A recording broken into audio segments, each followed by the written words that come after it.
ഈ living together കേരളത്തിൽ പെരുകുകയാണ് ഇപ്പോൾ. അപ്പൊ ഈ ലിവിങ് ടുഗദർ നമ്മളെ എന്തിനാ ഇത്രയധികം അലോസരപ്പെടുത്തുന്നത്? അതൊക്കെ മനുഷ്യ സ്ത്രീ തന്നെയാണോ?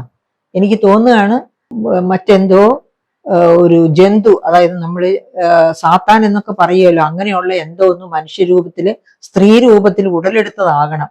എന്നിട്ടും പെറ്റമ്മ പറയുന്നു അവർക്ക് അങ്ങനെ ഒന്നും സംഭവിച്ചിട്ടില്ല, ഞാൻ അറിഞ്ഞിട്ടില്ല എന്നൊക്കെ പറയുന്ന പെറ്റമ്മ എന്ന വിഡ്ഢി.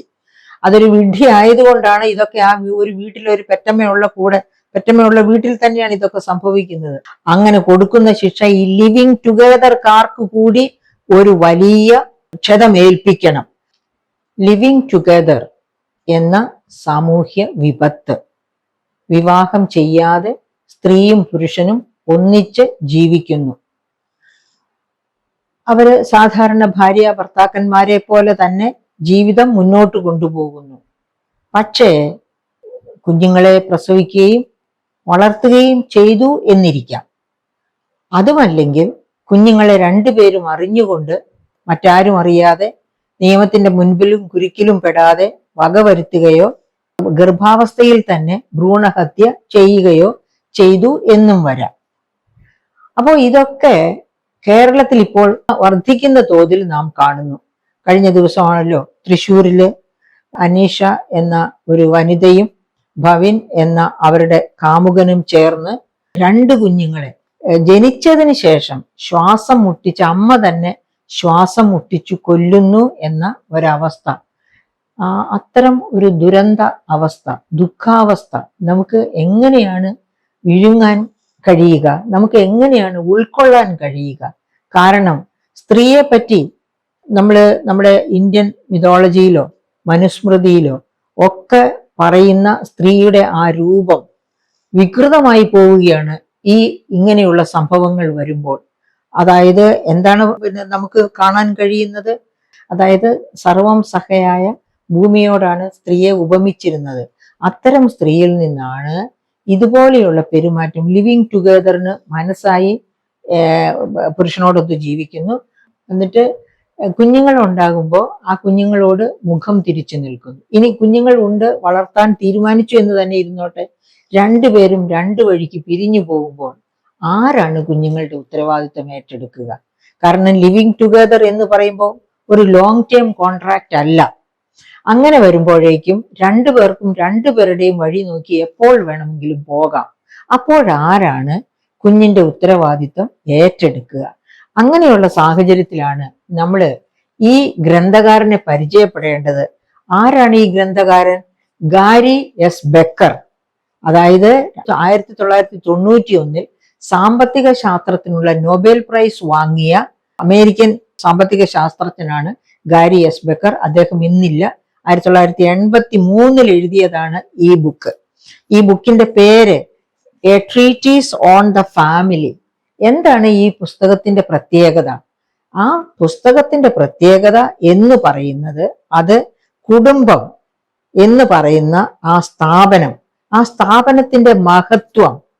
എന്തുകൊണ്ടാണ് ആ സ്ഥാപനം മഹത്വമുള്ളതാകുന്നത്? കാരണം കുടുംബം എന്ന് പറയുന്നത് സ്ത്രീയും പുരുഷനും തമ്മിൽ ഏർപ്പെടുന്ന ഒരു ലോങ് ടേം കോൺട്രാക്റ്റ് ആണ്. എന്തിനു വേണ്ടിയുള്ള ലോങ് ടേം കോൺട്രാക്റ്റ്? കുഞ്ഞുങ്ങളായി കഴിയുമ്പോൾ പിരിഞ്ഞു പോകാം എന്ന് പറയുന്ന കോൺട്രാക്റ്റ് അല്ല. കുഞ്ഞുങ്ങളെ പ്രസവിച്ച് വളർത്തി, അതായത് കുഞ്ഞുങ്ങളുടെ മാതാപിതാക്കളായി അവരെ വളർത്തി അവരെ ഓപ്റ്റിമം പേഴ്സണാലിറ്റിയിലേക്ക്, അതായത് അവരുടെ വ്യക്തിത്വത്തിന്റെ ഏറ്റവും ഉയരങ്ങളിലേക്ക് അവരെ എത്തിക്കുക, മാന്യ വ്യക്തിത്വങ്ങളാക്കി അവരെ മാറ്റിയെടുക്കുക. അതിനുവേണ്ടി ഒന്നിച്ചു ചേരുന്ന ലോങ് ടേം കോൺട്രാക്റ്റ് ആണ് വിവാഹം എന്നാണ് ഗാരി എസ് ബെക്കർ അദ്ദേഹത്തിന്റെ ഈ ഗ്രന്ഥത്തിലൂടെ പറയുന്നത്. അതോടെ തീരുന്നില്ല. അദ്ദേഹം പിന്നെ എന്തൊക്കെയാണ് പറയുന്നത്? അദ്ദേഹം പറയുന്നു ആ ഗർഭാവസ്ഥ, അതായത് ഗർഭിണിയാകുന്നതോടുകൂടി സ്ത്രീയിൽ ഉണ്ടാകുന്ന എല്ലാ മാറ്റങ്ങളെയും ഏറ്റെടുത്ത് ആ മാറ്റങ്ങളോടൊക്കെ അനുകൂല നിലപാടെടുത്ത് തൻ്റെ ഉദരത്തിൽ വളരുന്ന കുഞ്ഞിനെ താലോലിച്ച്, അതുപോലെ തന്നെ ആ കുഞ്ഞിന്റെ ദാതാവായ പുരുഷനും അങ്ങനെ പരസ്പര സ്നേഹത്തിലും ഐക്യത്തിലും മുന്നേറുന്നു. അപ്പോൾ അമ്മയേക്കാൾ കൂടുതൽ വിപണിയിൽ ഇടപെട്ട് വീടിനാവശ്യമായ എല്ലാ സ്ഥാവര ജംഗമ വസ്തുക്കളും കൊണ്ടുവരുന്നത് ഭർത്താവായിരിക്കും. അതായത് ഭാര്യ തൊഴിലിൽ നിന്ന് വിട്ടു നിന്നാൽ പോലും ഭർത്താവ് തൊഴിലിൽ ശ്രദ്ധിച്ച് ആവശ്യത്തിനുള്ള പണവും മറ്റു സൗകര്യങ്ങളും എല്ലാം കൊണ്ടുവരുന്നു. അമ്മയുടെയും ഉദരത്തിലുള്ള കുഞ്ഞിന്റെയും വളർച്ചയ്ക്കും ഒക്കെ സൗകര്യപ്രദമായ രീതിയിൽ എല്ലാം പ്രദാനം ചെയ്യുന്നു. അങ്ങനെ രണ്ടുപേരും ചേർന്ന് ആ 10 മാസം കഴിഞ്ഞ് കുഞ്ഞിനെ പ്രസവിക്കുന്നു. കുഞ്ഞിനെ പ്രസവത്തിന് ശേഷം അവർ രണ്ടുപേരും തോളോട് തോൾ ചേർന്ന് ആ കുഞ്ഞിനെ വളർത്തുന്നു. അപ്പോഴും ഏറ്റവും കൂടുതൽ ഉത്തരവാദിത്വമുള്ളത് അമ്മയ്ക്കാണ്. കാരണം അതുകൊണ്ടാണ് ആ ഗാരിയസ് ബക്കർ നമ്മുടെ മിഥോളജിയിലൊക്കെ പറയുന്നത് പോലെ സ്ത്രീയുടെ എൻഡ്യൂറൻസ് എന്നാണ് ഗാരിയസ് ബക്കർ ആ ഗ്രന്ഥത്തിൽ പറയുന്നത്. അതായത് ആ സർവം സഹയായ ഭൂമിയോട് ഉപമിച്ചിരിക്കുന്ന സ്ത്രീ, അതുപോലെ സർവം സഹയാണ് സ്ത്രീയെ. ക്ഷമാശീലം കൂടുതലുണ്ട്. ആ ക്ഷമാശീലം കൊണ്ടാണ് ആ കുഞ്ഞിനെ അമ്മ മുലപ്പാല് കൊടുത്ത് വളർത്തുന്നു. അങ്ങനെ വളർന്ന് ഒരു പരുവത്തില്, അതായത് 3, 4, 5 വയസ്സൊക്കെ ആകുമ്പോഴത്തേക്കാണ് പിന്നെ പുറത്തേക്ക്. അപ്പൊ ഈ ആദ്യത്തെ 60 മാസങ്ങൾ, അതായത് 5 വയസ്സ് വരെയുള്ള കാലഘട്ടം അച്ഛന്റെയും അമ്മയുടെയും കസ്റ്റഡിയിലായിരിക്കണം. അപ്പോഴാണ് സ്വഭാവ രൂപവൽക്കരണം നടത്തേണ്ടത്. ആ സ്വഭാവ രൂപവൽക്കരണത്തിൽ അച്ഛനും അമ്മയ്ക്കും ഒരുപോലെ ധർമ്മമുണ്ട് വഹിക്കാനായിട്ട്. ആ ധർമ്മം വഹിച്ചതിന് ശേഷം അത് സ്കൂളിലേക്കും ഒക്കെ പോകുന്നു. അങ്ങനെ പോകുമ്പോഴും അവിടെയും ഉണ്ട് പേരൻസിന്റെ അടുത്ത് നിന്ന് കിട്ടിയതിനെ ഊട്ടി വളർത്തേണ്ടത് അധ്യാപകരും സമൂഹവും ചേർന്നാണ്. അപ്പോഴും മാതാപിതാക്കളുടെ കടമ അവിടെയുണ്ട്. മാതാപിതാക്കളുടെ കടമ ഈ കുഞ്ഞിനെ ഓപ്റ്റിമം പേഴ്സണാലിറ്റിയിലേക്ക് വളർത്തി വലിയ മാന്യ വ്യക്തിത്വമാക്കി മാറ്റുന്നത് വരെ അവരുടെ കടമ ഉണ്ടെന്നാണ് പറയുന്നത്. അതാണ് ഈ പുസ്തകത്തിന്റെ മഹത്വം. അങ്ങനെയുള്ള ഈ ഗ്രന്ഥത്തിന് എന്തുകൊണ്ടാണ് നോബൽ പ്രൈസ് കൊടുത്തത് എന്ന് നമ്മൾ ചിന്തിക്കണം. അതായത് ആ നൊബേൽ കമ്മിറ്റിയിൽ ഉണ്ടായിരുന്നവർക്കും എല്ലാവർക്കും അറിയാമായിരുന്നു അങ്ങനെയുള്ള ഒരു സമൂഹമാണ് ലോകത്തിന്റെ നിലനിൽപ്പിന് ആവശ്യം. നമ്മൾ സസ്റ്റൈനബിൾ ഡെവലപ്മെന്റ്, നിലനിൽക്കുന്ന വികസനം എന്നൊക്കെ പറയില്ലേ, അതുപോലെ സസ്റ്റൈനബിൾ വേൾഡ്, ലോകത്തിന്റെ നിലനിൽപ്പിന് ആവശ്യമുള്ളത് ഇങ്ങനെയുള്ള കുടുംബങ്ങളാണ്. അങ്ങനത്തെ കുടുംബങ്ങളിൽ നിന്ന് വളർന്നു വരുന്ന നല്ല പൗരന്മാരാണ്, സ്ത്രീയോ പുരുഷനോ ആകട്ടെ. ഇതാണ് ആ പുസ്തകം നൽകുന്ന മെസ്സേജ്. ഈ മെസ്സേജിനാണ് അത്തവണ നോബൽ പ്രൈസ് കിട്ടിയത്. ഒരു ഐറിഷ് പഴഞ്ചൊല്ലുണ്ട്, നിങ്ങളൊക്കെ കേട്ടിട്ടുണ്ടാകും. No man wanted to father somebody else's child. അതായത് ഒരു പുരുഷനും മറ്റൊരു പുരുഷനിൽ ജനിച്ച കുഞ്ഞിനെ താലോലിക്കാൻ അല്ലെങ്കിൽ അത് എന്റെ കുഞ്ഞ് എന്ന് പറയാൻ താല്പര്യമില്ലെന്ന്. അത് ഇപ്പൊ സ്ത്രീകൾക്കും ഒരു പക്ഷെ അങ്ങനെ തന്നെ ആയിരിക്കും, കുറച്ചും കൂടി ക്ഷമ കാണിക്കുമെങ്കിൽ. അപ്പോൾ എന്താണ് വേണ്ടത്? അവനവന്റെ കുഞ്ഞുങ്ങളെ, ഒരച്ഛനും അമ്മയ്ക്കും കൂടി കുഞ്ഞുണ്ടാകുന്നു, അത് അച്ഛനും അമ്മയും തന്നെ വളർത്തി അതിനെ ഓപ്റ്റിമം പേഴ്സണാലിറ്റിയിലേക്ക് കൊണ്ടുപോകുന്നു. അങ്ങനെ ചെയ്യാൻ ഉത്തരവാദിത്വം ഇല്ലാത്ത ഒരു സമൂഹമാണ് ലിവിങ് ടുഗദർ സൃഷ്ടിച്ചെടുക്കുന്നത്. ഈ ലിവിങ് ടുഗദർ കേരളത്തിൽ പെരുകുകയാണ് ഇപ്പോൾ. എന്തുകൊണ്ടാണ് കേരളത്തിൽ ലിവിങ് ടുഗദർ ഇന്ത്യയിലും പ്രത്യേകിച്ച് കേരളത്തിൽ പെരുകാനുള്ള കാരണം? ഇന്ത്യയിൽ നിന്നും, അതായത് നമുക്കറിയാം യുണൈറ്റഡ് നേഷൻ 2022 പുറത്തുവിട്ട കണക്കുകൾ അനുസരിച്ച് ലോകത്തിൽ ഏറ്റവും കൂടുതൽ മൈഗ്രൻസ് ഉള്ളത് ഇന്ത്യയിൽ നിന്നാണ്. അതായത് ആഗോള തലത്തിൽ ജീവിതം തേടി പോയിട്ടുള്ളതിൽ ഏറ്റവും കൂടുതൽ പേർ ഇന്ത്യയിൽ നിന്നാണ്. 22%, ആഗോള മൈഗ്രേഷന്റെ 22% ഇന്ത്യയിൽ നിന്നാണ്. ഇനി ഇന്ത്യയിൽ നിന്ന് തന്നെ നോക്കിയാലോ, അതിൽ ഏറ്റവും കൂടുതൽ കേരളത്തിൽ നിന്നാണ്, 19%. രണ്ടാം സ്ഥാനത്ത് നിൽക്കുന്ന മഹാരാഷ്ട്രയിൽ നിന്ന് 17%മേ ഉള്ളൂ. അപ്പോൾ അങ്ങനെയുള്ള കേരളത്തിൽ ഈ ലിവിങ് ടുഗദർ വർദ്ധിക്കുന്നു എന്ന് പറഞ്ഞാൽ അതിൽ അത്ഭുതപ്പെടാൻ സാഹചര്യമില്ല. കാരണം എന്താണ്? ഇവർ ചെല്ലുന്ന രാജ്യങ്ങളിലൊക്കെ, അമേരിക്കയിലാകട്ടെ, പിന്നെ എന്താണ് പറയുക, കാനഡയിലാകട്ടെ, ഓസ്ട്രേലിയയിലാകട്ടെ, യൂറോപ്യൻ കൺട്രീസിലാകട്ടെ, എവിടെയാണെങ്കിലും അവിടെയൊക്കെ ഇഷ്ടം പോലെ ലിവിങ് ടുഗദർ ഉണ്ട്. അപ്പൊ ഈ ലിവിങ് ടുഗദർ നമ്മളെ എന്തിനാ ഇത്രയധികം അലോസരപ്പെടുത്തുന്നത്? ഇപ്പൊ നമ്മൾ കണ്ടു അനീഷ, ഭവിൻ ലിവിങ് ടുഗദറുകാര്. ഈ 2 പേരും കൂടെ 2 കുഞ്ഞുങ്ങളെയാണ് വകവരുത്തിയത്. തീർച്ചയായിട്ടും ഭവിന്റെയും കൂടി താല്പര്യത്തിനനുസരിച്ചായിരിക്കണം അനീഷ സ്വന്തം കുഞ്ഞിനെ, ഓർക്കാൻ പോലും വയ്യ, പ്രസവിച്ച് ജീവനോടെ കരയാൻ തുടങ്ങുന്ന കുഞ്ഞിനെ മുഖത്ത് കൈ അമർത്തിയോ എങ്ങനെയോ കൊല്ലുന്നു എന്നത്. അതൊക്കെ മനുഷ്യ സ്ത്രീ തന്നെയാണോ?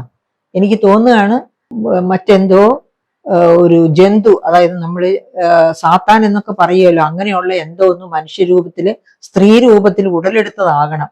അല്ലെങ്കിൽ ഇത്രയൊന്നും ചെയ്യാൻ, ഇത്ര വലിയ ക്രൂരകൃത്യം ചെയ്യാൻ ഒന്നിനും കഴിയുകയില്ല. ആ പെറ്റമ്മ എങ്ങനെ അവളെ ടോളറേറ്റ് ചെയ്യുന്നു, അവളെ സഹിക്കുന്നു, അവളെ എന്നിട്ടും പെറ്റമ്മ പറയുന്നു അവൾക്ക് അങ്ങനെ ഒന്നും സംഭവിച്ചിട്ടില്ല, ഞാൻ അറിഞ്ഞിട്ടില്ല എന്നൊക്കെ പറയുന്ന പെറ്റമ്മ എന്ന വിഡ്ഢി. അതൊരു വിഡ്ഢി ആയതുകൊണ്ടാണ് ഇതൊക്കെ ആ ഒരു വീട്ടിലൊരു പെറ്റമ്മയുള്ള വീട്ടിൽ തന്നെയാണ് ഇതൊക്കെ സംഭവിക്കുന്നത്. അങ്ങനെ സംഭവിക്കുന്നത് തന്നെ കഴിവുകെട്ട ഒരു പെറ്റമ്മയായി പോയതുകൊണ്ടാണ്. ഇനി ആ മനുഷ്യനും അതുപോലെ തന്നെ, അവനും അച്ഛനും അമ്മയ്ക്കും ജനിച്ച് വളർന്നവനാണ്. ഇവരൊക്കെ മാതാപിതാക്കളുടെ സ്നേഹം അനുഭവിച്ച് വളർന്നവരെ. എങ്ങനെയാണ് രണ്ട് കുഞ്ഞുങ്ങളെ പ്രസവിച്ച ഉടനെ മുഖത്ത് കൈയമർത്തിയോ എങ്ങനെയുമാകട്ടെ കൊന്നു എന്ന് പറയുന്നത് ഓർമ്മിക്കാൻ പോലും നമുക്ക് ബുദ്ധിമുട്ടാണ്. അപ്പോൾ നമ്മുടെ ഇവിടെ കരണീയമായ ഒരു ചോദ്യം ഇതാണ്: ഈ കുഞ്ഞുങ്ങൾക്ക് അവകാശങ്ങളില്ലേ? അവരുടെ അവകാശങ്ങൾക്ക് വേണ്ടി ആര് മുറവിളി കൂട്ടും? ഇതൊരു ക്രിമിനൽ ഒഫൻസ് ആണ്. അപ്പൊ ഇന്ത്യയിലെ നിയമപ്രകാരം ഈ ലിവിങ് ടുഗദർ തെറ്റല്ല. അതായത് കോടതി ശിക്ഷ കൊടുക്കത്തക്ക രീതിയിലോ പോലീസിൽ ഏൽക്കത്തക്ക രീതിയിലോ അങ്ങനെയുള്ള ഒരു ശിക്ഷ അല്ല. പക്ഷേ ഈ കൊലപാതകം, ഈ രണ്ട് കുഞ്ഞുങ്ങളുടെയും കൊലപാതകം അത് നടത്തിയതിന്റെ പേരിൽ അവർ രണ്ടുപേർക്കും ശിക്ഷ കൊടുക്കേണ്ടത് കോടതിയാണ്. കോടതി എന്ന് വെച്ചാൽ ക്രിമിനൽ സിസ്റ്റം, പോലീസ് സിസ്റ്റമാണ്, ഗവൺമെന്റ് ആണ്. ആ ഗവൺമെന്റിൽ ഉൾപ്പെട്ട ആ വ്യവസ്ഥിതി എങ്ങനെ ശിക്ഷ കൊടുക്കുന്നുവോ, കടുത്ത ശിക്ഷ മീൻസ് അതിതീവ്രമായ രീതിയിൽ സമൂഹത്തെ ബോധവൽക്കരിക്കുന്ന തരത്തിലുള്ള ശിക്ഷ വേണം ഇവർക്ക് കൊടുക്കാൻ. അങ്ങനെ കൊടുക്കുന്ന ശിക്ഷ ഈ ലിവിങ് ടുഗദർക്കാർക്ക് കൂടി ഒരു വലിയ ക്ഷതമേൽപ്പിക്കണം. ആ ലിവിങ് ടുഗദർ എന്ന കോൺസെപ്റ്റിന് തന്നെ ക്ഷതമേൽപ്പിക്കണം.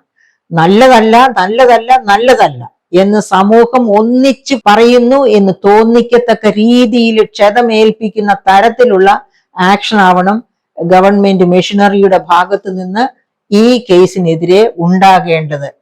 ഇതുപോലെയുള്ള ലിവിങ് ടുഗദർ നമുക്ക് ഒരു കാരണവശാലും പ്രോത്സാഹിപ്പിക്കാൻ പാടില്ല. കാരണം ഭ്രൂണത്തിലെ ഹത്യ ചെയ്യപ്പെട്ടാലും അതൊരു ഭ്രൂണമാണ്, ഭ്രൂണത്തിനും അവകാശങ്ങളുണ്ട്. ജനിച്ച ഉടനെ ഹത്യ ചെയ്യപ്പെട്ടാലും അതൊരു മനുഷ്യ ജീവനാണ്, ആ ജീവന് അവകാശങ്ങളുണ്ട്. അത് മനസ്സിലാക്കിക്കൊണ്ട് ഇത്തരം ലിവിങ് ടുഗദർ പ്രവണതകളെ മുളയിലെ നുള്ളാൻ നമുക്ക് കഴിയണം. നമ്മുടെ മക്കൾ ഇന്ത്യ വിട്ട് ഏത് ദേശത്തും പഠനത്തിന് പോകട്ടെ, അവിടുത്തെ നല്ല കാര്യങ്ങൾ അവർ കോപ്പി ഡൗൺ ചെയ്യട്ടെ, അതുകൊണ്ട് അവർ ജീവിതത്തിൽ വിജയിക്കട്ടെ. പക്ഷെ അവിടുത്തെ കൊള്ളരുതായ്മകൾ ഉൾക്കൊണ്ട് അതിനനുസരിച്ച് അവരുടെ ജീവിതം അധോഗതിയിലേക്ക് പോകാൻ അവരെ അനുവദിക്കരുത്. ആ തരത്തിലാകരുത് നാം അവരെ വളർത്തി വിദേശ പഠനത്തിനും ഒക്കെ ആയിട്ട് വിടുന്നത്.